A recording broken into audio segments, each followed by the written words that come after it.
Hi everyone, welcome to Christy Dawn's Cooking. I am so excited today to bring you one of my passions, and that is bread baking. Before I get started, I have to give a huge shout out to a YouTuber by the name of The Needy Homesteader.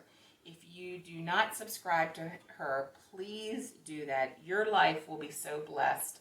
I have not even met Heather yet, but I feel like we're soul sisters. I'm going to go ahead and include her YouTube channel in the description down below, so please go ahead and subscribe to her.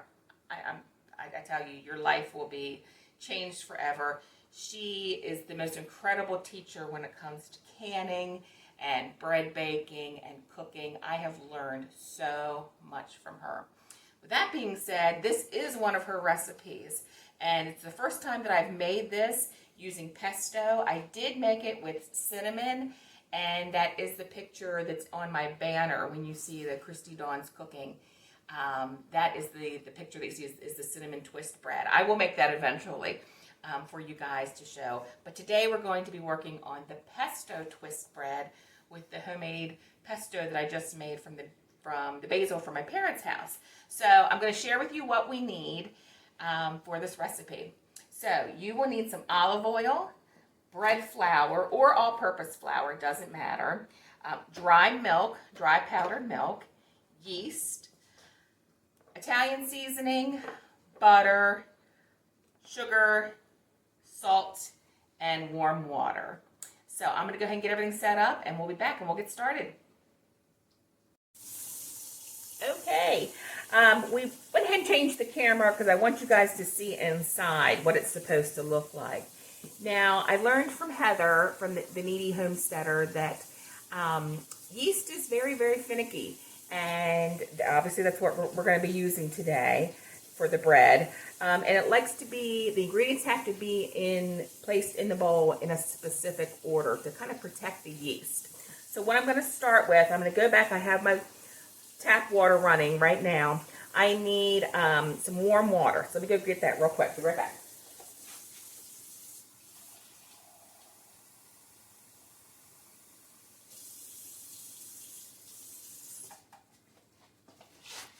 Okay, we need 1.5 cups of warm water, and I need it to be between 120 and 130 degrees. So, if you do not have an instant read thermometer, this is one of the tools that is just invaluable. Okay, so I don't know if you can see right there, we're about 122. Perfect. So I'm going to go ahead and put that in the bowl,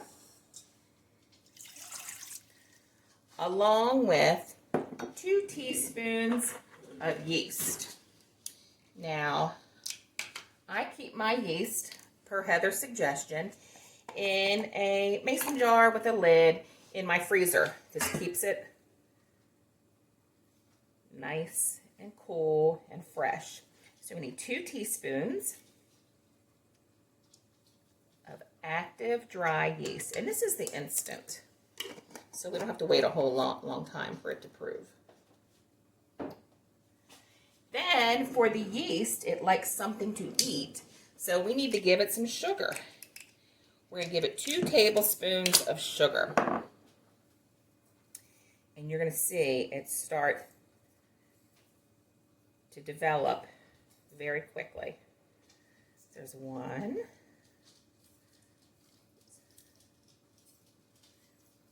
And 2. Okay. So as you can see, it's starting to work already. You see the bubbles and everything? Okay. With that, now we want to add our flour. Now I am using bread flour. If you do not have bread flour, no fear, just go ahead and use some all-purpose. So we need 4 cups of bread flour. Now that other container you saw me use the other day when I did the banana muffins, that has all-purpose in it. So just like that, I'm going to go ahead and fluff like I did before. Okay.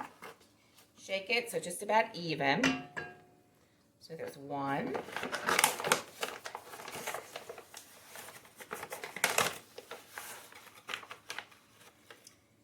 2,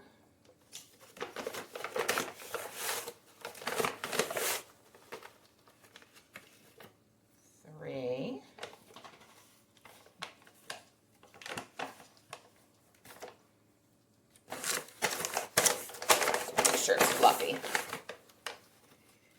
4. So, as you can see, the flour is on top of the yeast in the water. It's sort of protecting it because now we're going to add in some dry milk powder. I had a little bit of a trouble finding this, but I actually did find it at Wise. It was with the breakfast stuff of all things. I thought it would be with baking.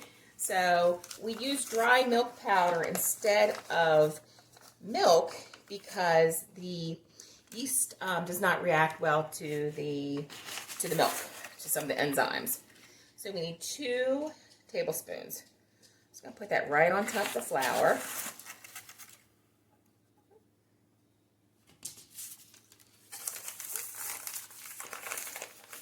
After that, we need 2 tablespoons of softened butter. That's going to go in right on top. 1 teaspoon of salt, and I'm just using kosher salt. I know a lot of people use sea salt, but I'm trying to use up all my kosher salt. So 1 teaspoon of salt. And because this is going to be a pesto, here's where you can add in any kind of seasonings that you want. And since we're going to do an Italian bread, I'm going to do some Italian seasoning. So we're going to 2 teaspoons of Italian seasoning.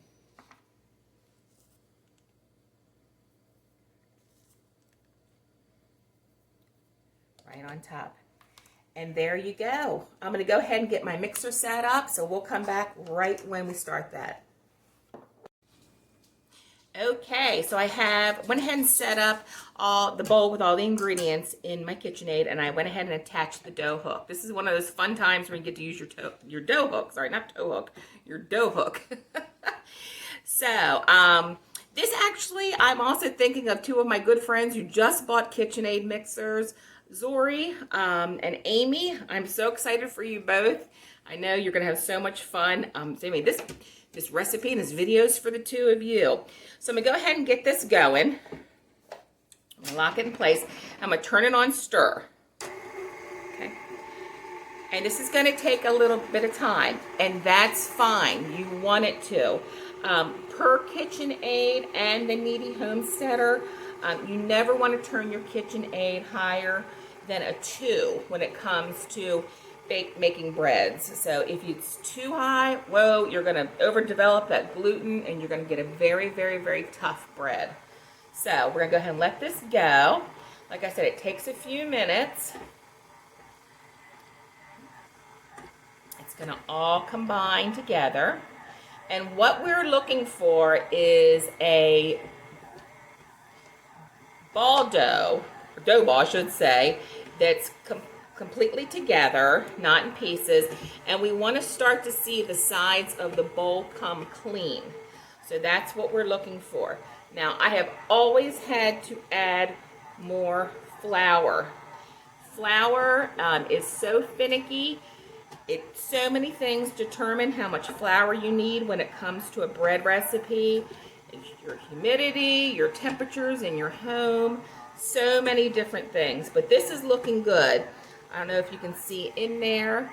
It's all starting to come together.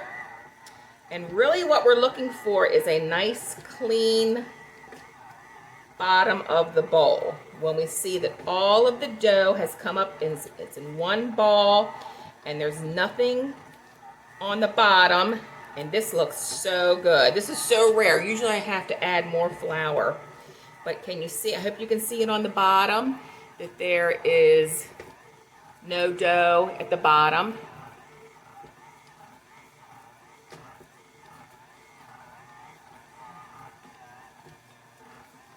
So we are there. Okay, so what I'm going to do now, I'm going to turn it. You see how the sides are getting clean? We're going to turn it on to a level 2. And I'm going to set the timer for 5 minutes. And this is going to do all the kneading for us.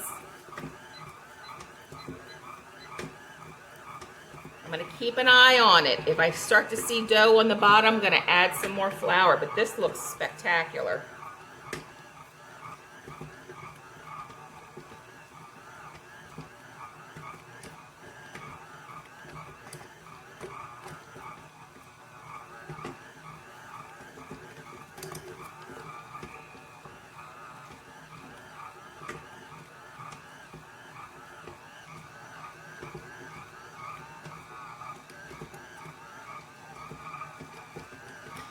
Okay, this looks really good, so I'm going to go ahead and shut off the camera, and I will turn it back on when we come back.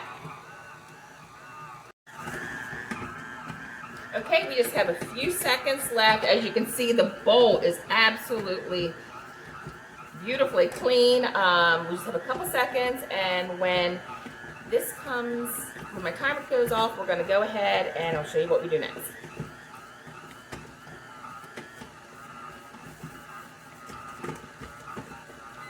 Yep. And there we go. So go ahead and take the dough off. My dough hook off. Get that.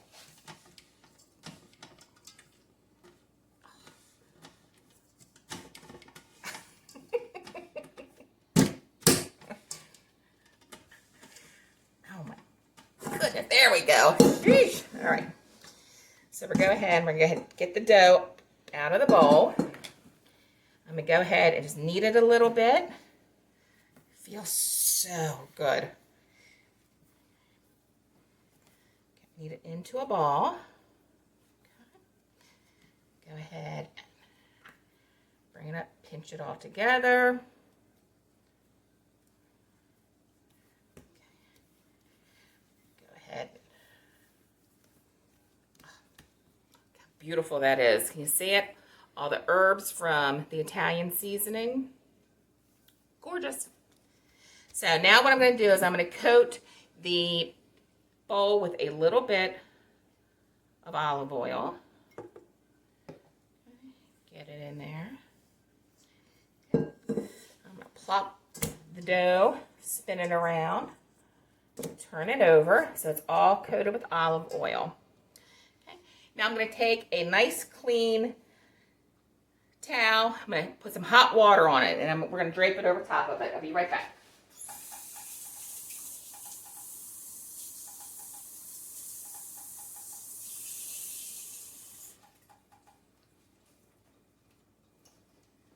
All right. So now what we're going to do is we're going to let the dough rest. We're going to let it rest for about an hour.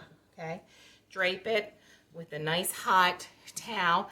I'm actually going to turn my oven on to 200 degrees and let it sit on top of my stove, and then the heat will go ahead and help that with the rising. So when this is done, and we're going to double in size, we'll be back.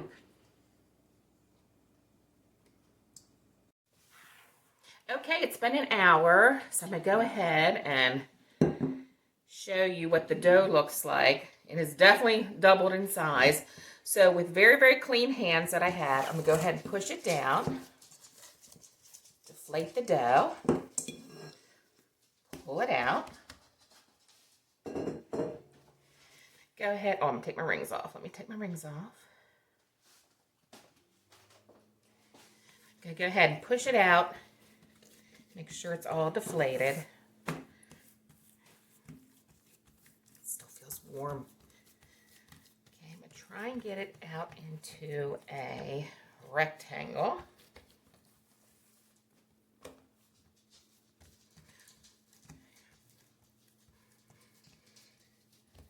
Okay, and if you're wondering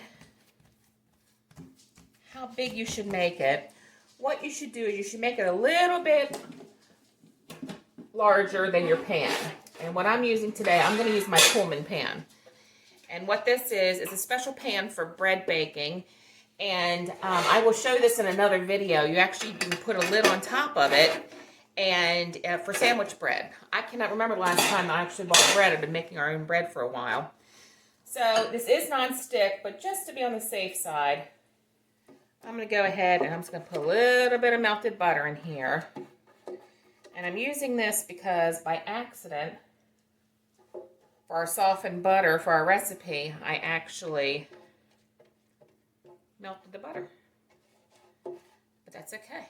We're just going to use this in the pan and on the top of the bread when we get it all done. All right, so that looks good. Everything's well greased. Just a little bit of extra insurance that it'll come out. So the pan is, I see it better over here. Just a little bit bigger than our pan. So I'm going to go ahead and try and get it into a rectangle the best that I can.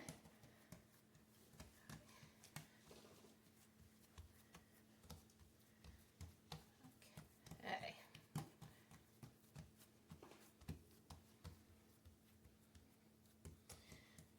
Okay. So now what I'm going to do is earlier we had made some homemade pesto. I'm going to go ahead and I'm going to spread a very thin layer of this on top of the dough.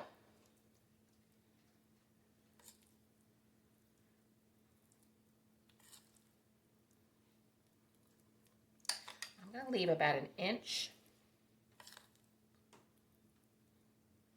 around the entire dough. I don't want to bring the pesto all the way out to the end. I'm going to use an offset spatula to smooth this out. Oh my goodness, the smell. The garlic and the cheese and the basil smells so good. So a nice thin layer all the way around.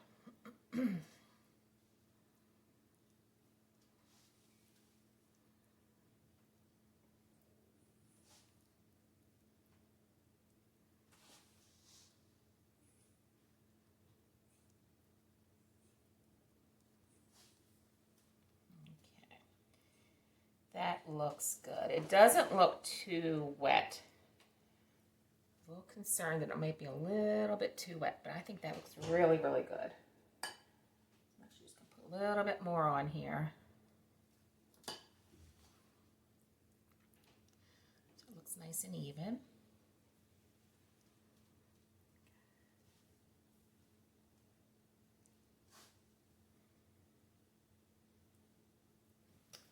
A little bit more. I'll just go ahead and use this all up. Whoops.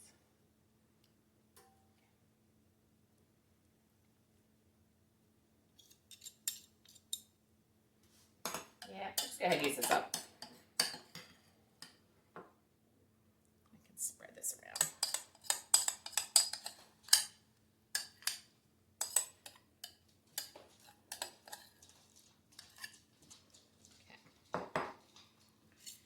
Got it all. So for that recipe, there is another YouTube video called Homemade Pesto. You can look that up, how I made that. That's really easy. Get this a little bit up here. Okay, that looks great.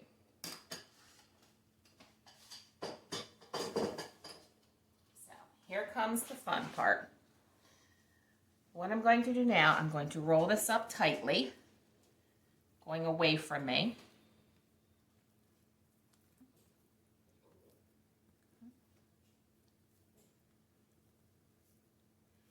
I want to make sure, try and keep it in, the pesto, inside the bread. Excuse me.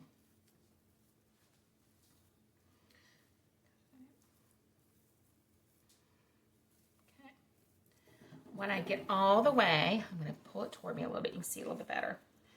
I'm going to pinch this together just so that it seals. Get that all sealed up.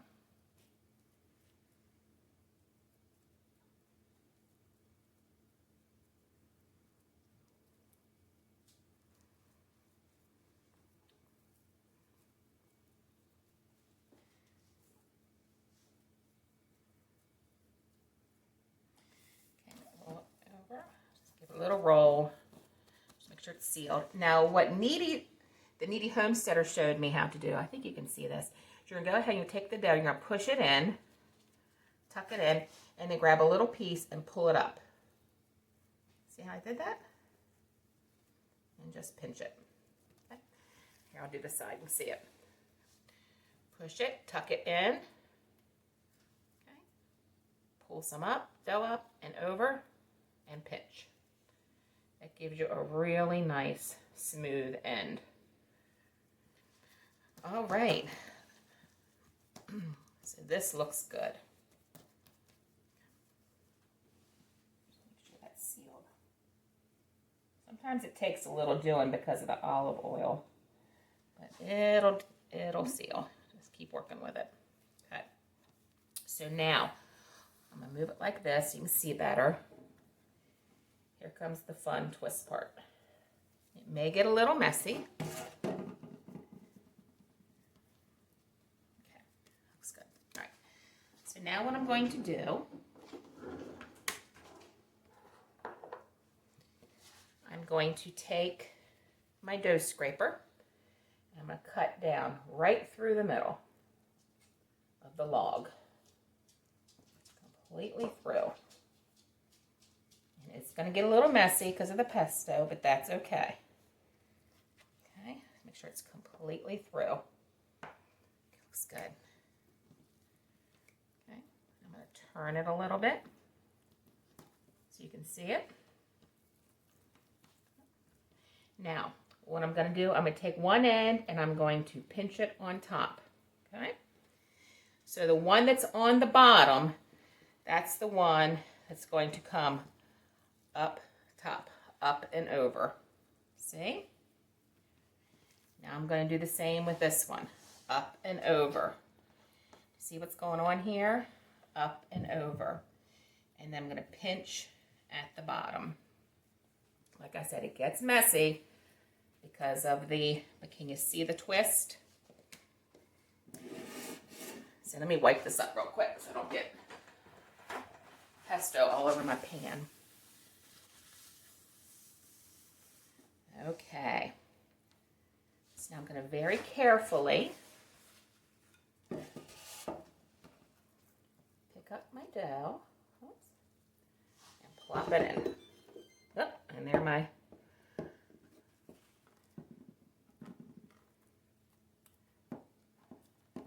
okay. A little bit of pesto. I'm just going to smear it in here. Oh, this looks so good. Okay, can you see it? All right. So what I'm going to do, I'm just going to take the paper towel here. I'm going to wipe up around the edges. And I am going to wet this cloth again with hot water.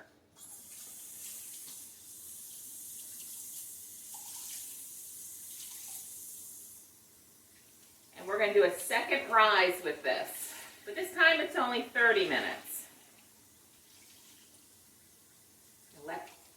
Let it rest again.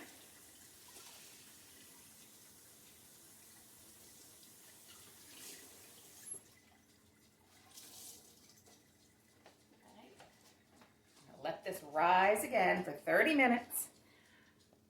Back on the stove, and we'll come back when it's done. Okay, the second proof is done. So we're going to go ahead and take a peek and see how it looks. Oh, so pretty. So can you see all the definition of the twist and everything? So what I'm going to do, I have a little bit of butter left. I'm going to go ahead and just brush that on.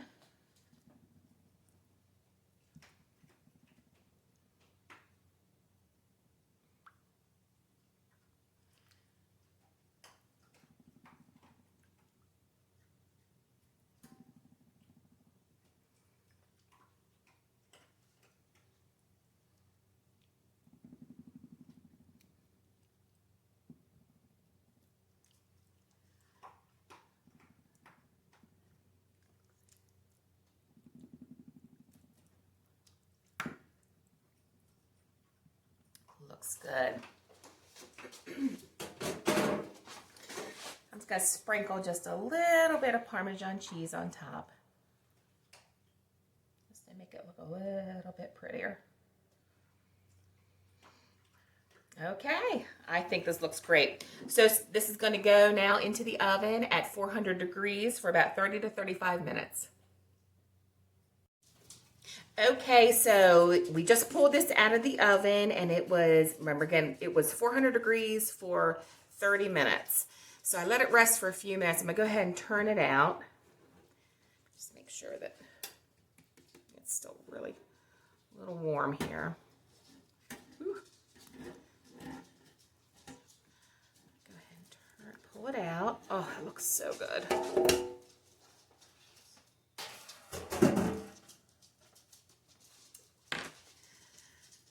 Ooh, very hot. And there you go. Pesto twist bread. Absolutely delicious. I'm not going to cut into this right now because it's just so hot. It will just fall apart. And when you cut into hot bread, all the moisture comes out. So you want to make sure that you let it cool completely. So we're going to have some an Italian dinner this weekend. So I'm going to definitely use it for that. And, oh, there goes the phone. But also, I want to say, when you pull it out, you want to knock on it. Kind of, you can hear that. Kind of sounds hollow. You know that it's done. Anyway, I hope you'd enjoyed this. Let me know if you make it. Like I said, it's super easy to do. You just follow exactly those directions. And please, go check out the Needy Homesteader. She is absolutely wonderful. I'm going to go ahead and put her link below so you can go to her. And make sure that you like. I really appreciate it if you like this, and comment, share, and please subscribe. I appreciate it so much. Hope you all have a great day. Take good care.